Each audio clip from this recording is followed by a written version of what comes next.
لن تصدق أن النفط يدخل في صناعة هذه الأشياء.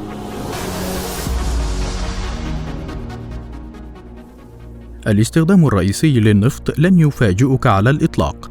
حوالي 50% من النفط الذي نستخدمه يدخل في صناعة البنزين. في الواقع يستخدم حوالي 70% للنقل بشكل عام، ولكن يدخل أيضاً النفط ومنتجاته في صناعة مجموعة كاملة من المنتجات الأخرى التي قد لا تتوقعها. أغرب استخدامات للنفط. العلكة.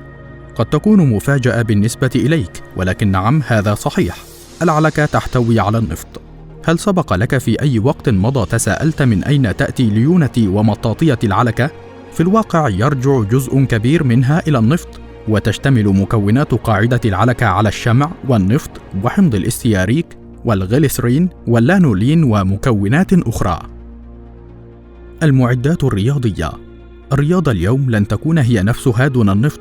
كرات الجولف الحديثة وكرات القدم وملاعب كرة القدم والعشب الصناعي وكرات السلة ومضارب التنس والزحافات كلها مصنوعة جزئيا من النفط بشكل أو بآخر.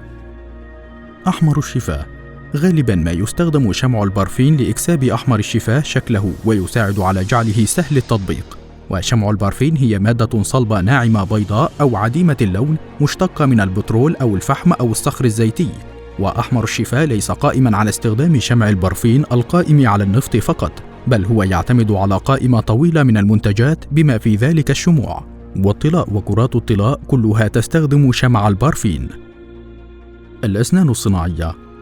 تستخدم أطقم الأسنان الحديثة الأصباغ الكربونية للصبغة، وغالبا ما يتم تصنيع الأصباغ باستخدام موارد الفحم والنفط والخضروات. هذه الأصباغ معتمدة من إدارة الأغذية والأدوية، ويمكن أن تكون مشابهة لتلوينات الطعام الموجودة في مطبخك. ولكن إذا كان عليك أن تختاري بين الحفاظ على لون وردي صحي باستخدام الخيط أو عن طريق الحصول على مجموعة مزيفة ملونة بالوقود الإحفوري، فمن الأفضل استخدام الخيط.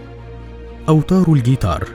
معظم أوتار الجيتار الحديثة مصنوعة من النايلون المصنوع بدوره من البترول، ومن الجدير بالذكر فقد تم إنتاج النايلون لأول مرة في 18 من فبراير عام 1935 من قبل والس كارزوس في منشأة الأبحاث في دوبونيت. وكان والس يبحث عن بديل حريري والذي نضر في زمن الحرب. العطور والكولونيا.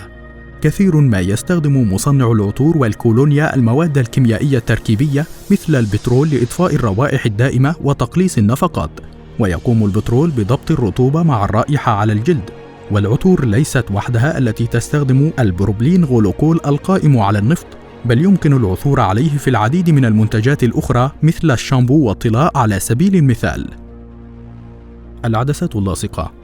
العدسات اللاصقة مصنوعة من البليمترات الاصطناعية التي تستخرج من البترول، وهي التي تجعلها ناعمة قابلة للطي ومريحة للارتداء.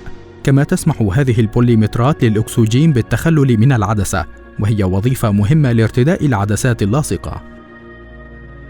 مزيلات الروائح ومضادات التعرق. إن الأشياء الرئيسية التي يستخدمها الكثير منا للحصول على رائحة طيبة مثل العطور والكولونيا ومزيلات العرق ومضادات التعرق تستخدم عادة البروبلين غليكول. والمواد التي تعتمد على النفط هي وسيلة رخيصة لتليين المنتجات وجعلها سهلة التطبيق. وأخيرا، طعم الصيد.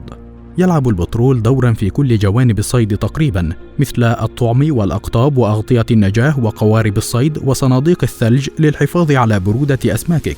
وحتى أن أكياس النايلون المرفقة بها طعم الصيد مصنوعة هي الأخرى من البترول.